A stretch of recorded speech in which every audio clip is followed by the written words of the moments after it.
showing we don't need roads. Yeah, I'm going to jump into this. I love that in the film, Ezra, honestly, like I was as a kid, is introduced to things, TV shows and movies that maybe are just like one level of maturity above where he's at, whether it's Breaking Bad or Big Lebowski. I'm going to ask you guys, please tell me that you introduced him to some like really quality R-rated material to William. Funny you say that. He didn't really know. He could tell you this, but everybody was so like nervous about how he would be with Robert De Niro, and he didn't really. Bob always says, the kids are very unimpressed with me, and so since we last saw him in the last couple of years, he said, I finally saw some of De Niro's movies, and he's the king of gangster films. He loves to say that now. So, but I told him, I was like, you should see a couple of his movies after we wrap on this thing. You should you should watch Goodfellas, you should watch Raging Bull, you should watch the great performances, So I definitely told him that he should watch the De Niro movies for sure. And do we know he hit like all the great Martin Scorsese films? Like he hit all the classics? I don't know that he's hit them all. And, I think some of them might be a little too intense for him, but I know that he did see a few of them. I think he saw Goodfellas, and I think he saw, I think he tried to watch The Irishman. I was about to say, he really should watch The Irishman. Like the Irishman is fantastic. Yeah.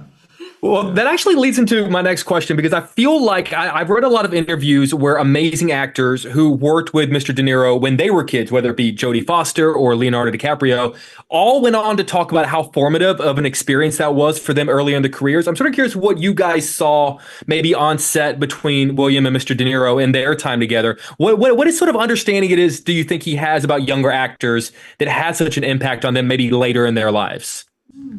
Well, I didn't have that. I never worked with Bob and William, but you did, obviously. I don't think that Bob does anything special in terms of working, whether it's working with kids or working with adults. I think, like, it's so funny, because William is so honest. He was just talking about Bob, and he was like, he says, people ask me, what was special about it? And I don't really think there was anything special about it. He just kind of it was like, hello, I'm Robert De Niro. We're going to do the scene now. And, he was so, William was trying to communicate to me that Bob was so matter of fact with him. And I think, like, the one thing about Bob is I've made 2 movies with him now. And, I made my mistake in the first one, which was like, I was like watching him in the scene. And that's no bueno. Like, you can't do that. You just get eaten alive. And Bob is so focused and concentrated on the set. It's really distracting to be on a movie set. And people sometimes forget that it's like a serious job. And for Bob, I've never seen somebody that focused and concentrated and ready to go, that when it's time to turn it on for the cameras, the guy is like so in the scene. He is so present. He is so there with you, that all the extra stuff, all the chit chat on the outside, it's like, it's non-existent with Bob. And I find that to be really very refreshing. So if I have to spend all day with him in that Cadillac, we're not cracking jokes with each other all day. Little things here and there. But for the most part, we're pretty serious about the work. He's very serious about the work. And if at the end of the day you get like a pat on the back and like it was good, Bob, you feel great. You feel like you've done it. You've done your job, because that's what this is. I've been doing junkets for 20 years, and the last time I spoke with Mr. De Niro, he ended the interview with "good job," and that was it. That was all I needed. I'm going to cut you guys loose on this. I've read through different interviews. I have not been told this, but that the entire cast and crew went through, I guess, sort of like an autism education course, not necessarily for William's sake, but just as a matter of education. I'm just sort of curious, just sort of what that course was like, and more importantly, what did you guys learn from an experience like that in some form or fashion maybe even found its way into your performances and your roles? Well, the autism community was really involved in the film. I mean, the screenwriter Tony Spiridakis has a son who's autistic, and this is really inspired by his relationship and the kind of, as Tony Goldwyn puts it, the odyssey he kind of went on with Dimitri. And we had a producer who's autistic on the film. So there's great representation. We have friends with a child who's autistic.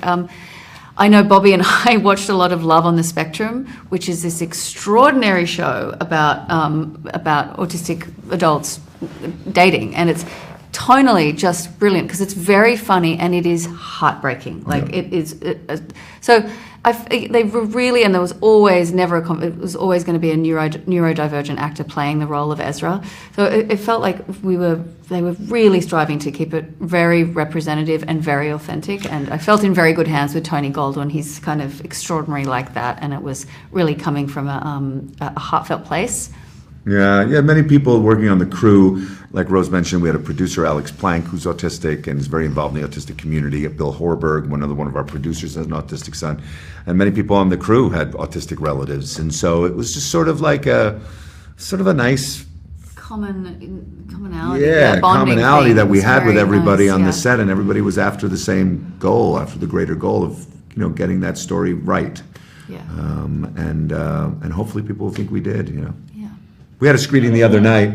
In LA for presented by Love and Autism, and it was 400 people on the spectrum at that screening, and they were awesome, man. They were a great audience. They loved the movie, and that felt really good to be in their presence and to get asked questions by them and to be there for their immediate reaction to the film. It was really a really nice feeling to know that that community, or this portion of the community, felt really seen by the movie. Yeah.